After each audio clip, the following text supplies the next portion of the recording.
Just in from God Reports, an article, Connie Frisbee's surprising reaction to Jesus Revolution movie by Mark Ellis. As Lonnie Frisbee's former wife, she is perhaps the greatest authority about Lonnie's life and his central role as the hippie preacher of the Jesus movement.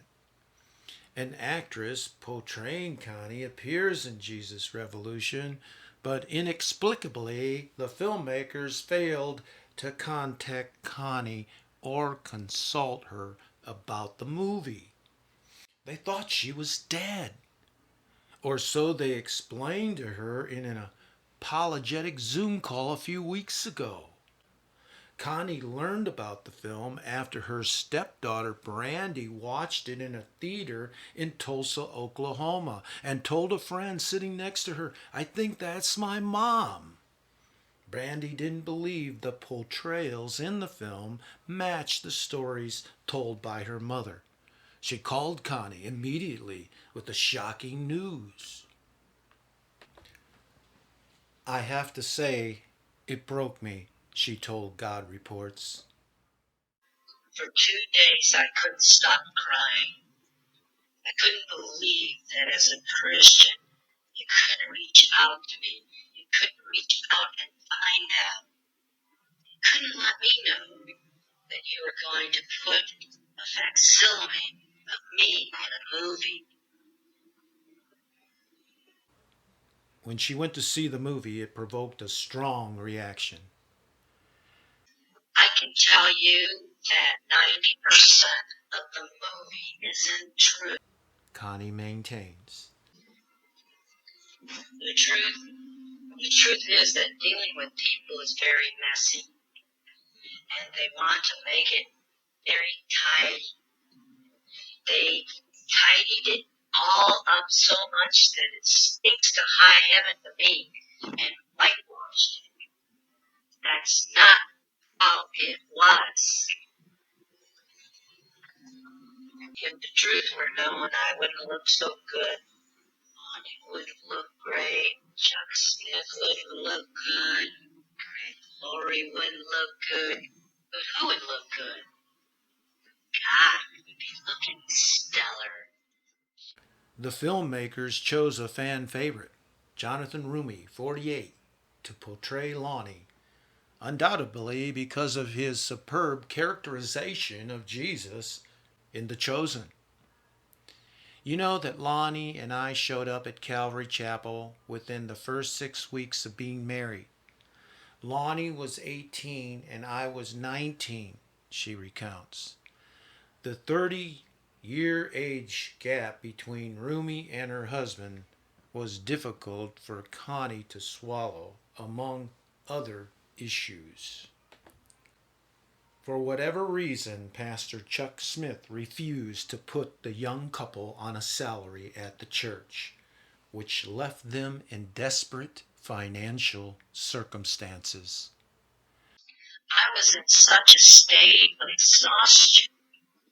By the time we were at Blue Top Motel, we never had a day off.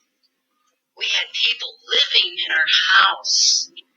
We were living communally from the time we were married. We weren't on salary.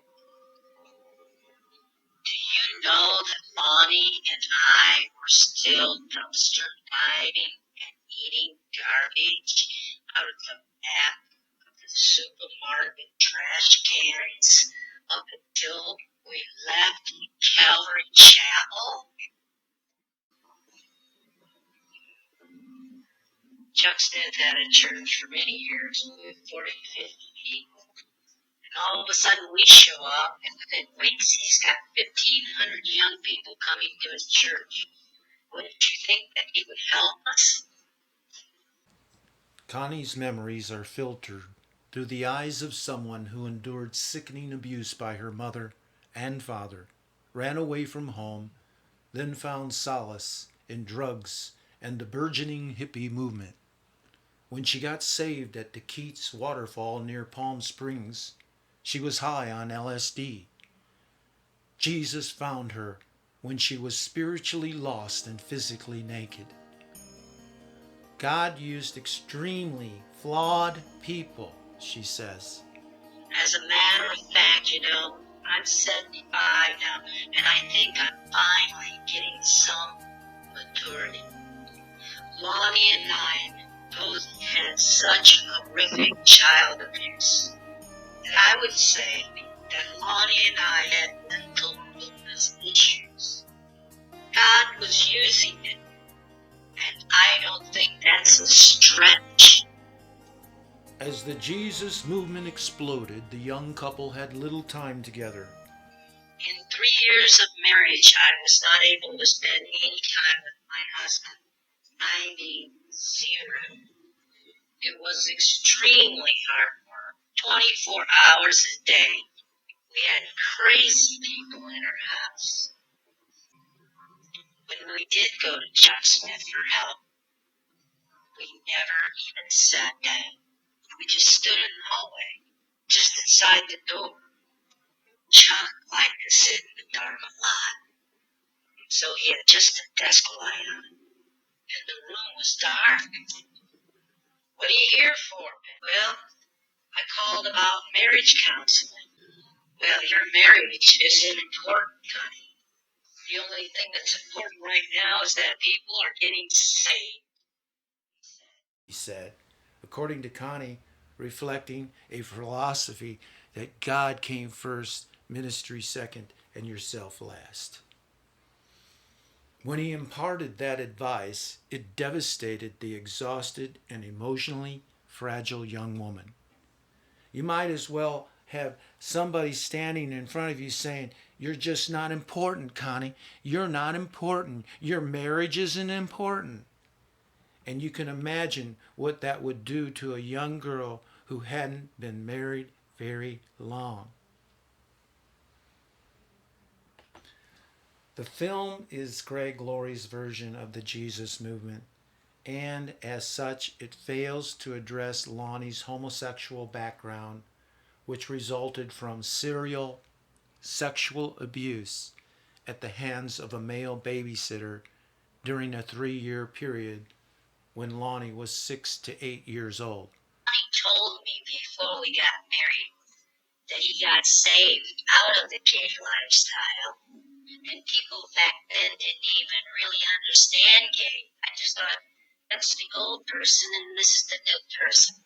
I wasn't concerned enough. Lonnie felt pressure after they arrived at Calvary Chapel to remove this part of his background from his Christian testimony, which Connie feels was a mistake.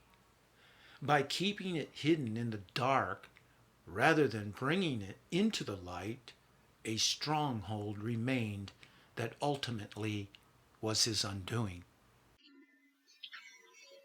The power of this story is that we were so damaged when God used us so that we couldn't take any of the glory. Did Lonnie want the glory? Oh gosh, he did. He really did fall for the adulation of the crowd that he was so needy. Had Chuck Smith taken Lonnie under his wing like Paul would have taken Timothy or Titus, a young brother in the Lord, and done what the Bible said, Lonnie and I very well may have stayed married, and Lonnie might not have died of AIDS. When you backslide, where do you go?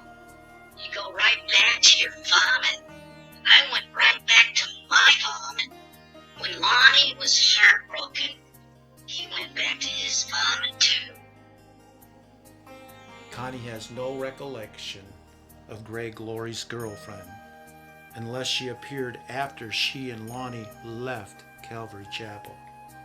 She also says that Lonnie built up the Bible study in Riverside that was handed over to Laurie. Greg Laurie took everything that Lonnie did and mimicked him very successfully. The Jesus movement was happening before Lonnie ever met Chuck Smith. People were were getting saved all over the place. We were pulling kids off the street in San Francisco and sending them back to their homes born again. She doesn't believe any one individual or church should take credit for the Jesus movement. When God shows up, it's like all the boats float at the same time. God was pouring His Spirit out on us. And everywhere we went, people were getting saved like popcorn popping. There are a lot of people taking vows. And a lot of people taking credit. And it's just laughable. Connie believes another massive revival is coming that she likens to a tsunami wave, but she says it will arrive in conjunction with major upheaval, involving either a natural or man-made disaster. The Ukraine war is one of the contradictions that precedes this event, she says. It's not going to come out of the church because there's too much yeast. God is going to have to do something to make people aware that they are blind and that they can't hear. Stop lying if you want to hear God. If you want to see Him, don't lie at all. She intones. Despite her sharp criticism of the movie, she still recommends people see it. I really don't want to call somebody to say I don't want to see this movie, because I really believe that the guys that made the movie, although it didn't get in touch with me, I think he probably just believed anything that Greg Laurie said and went with it. God will use the movie. They had good intentions.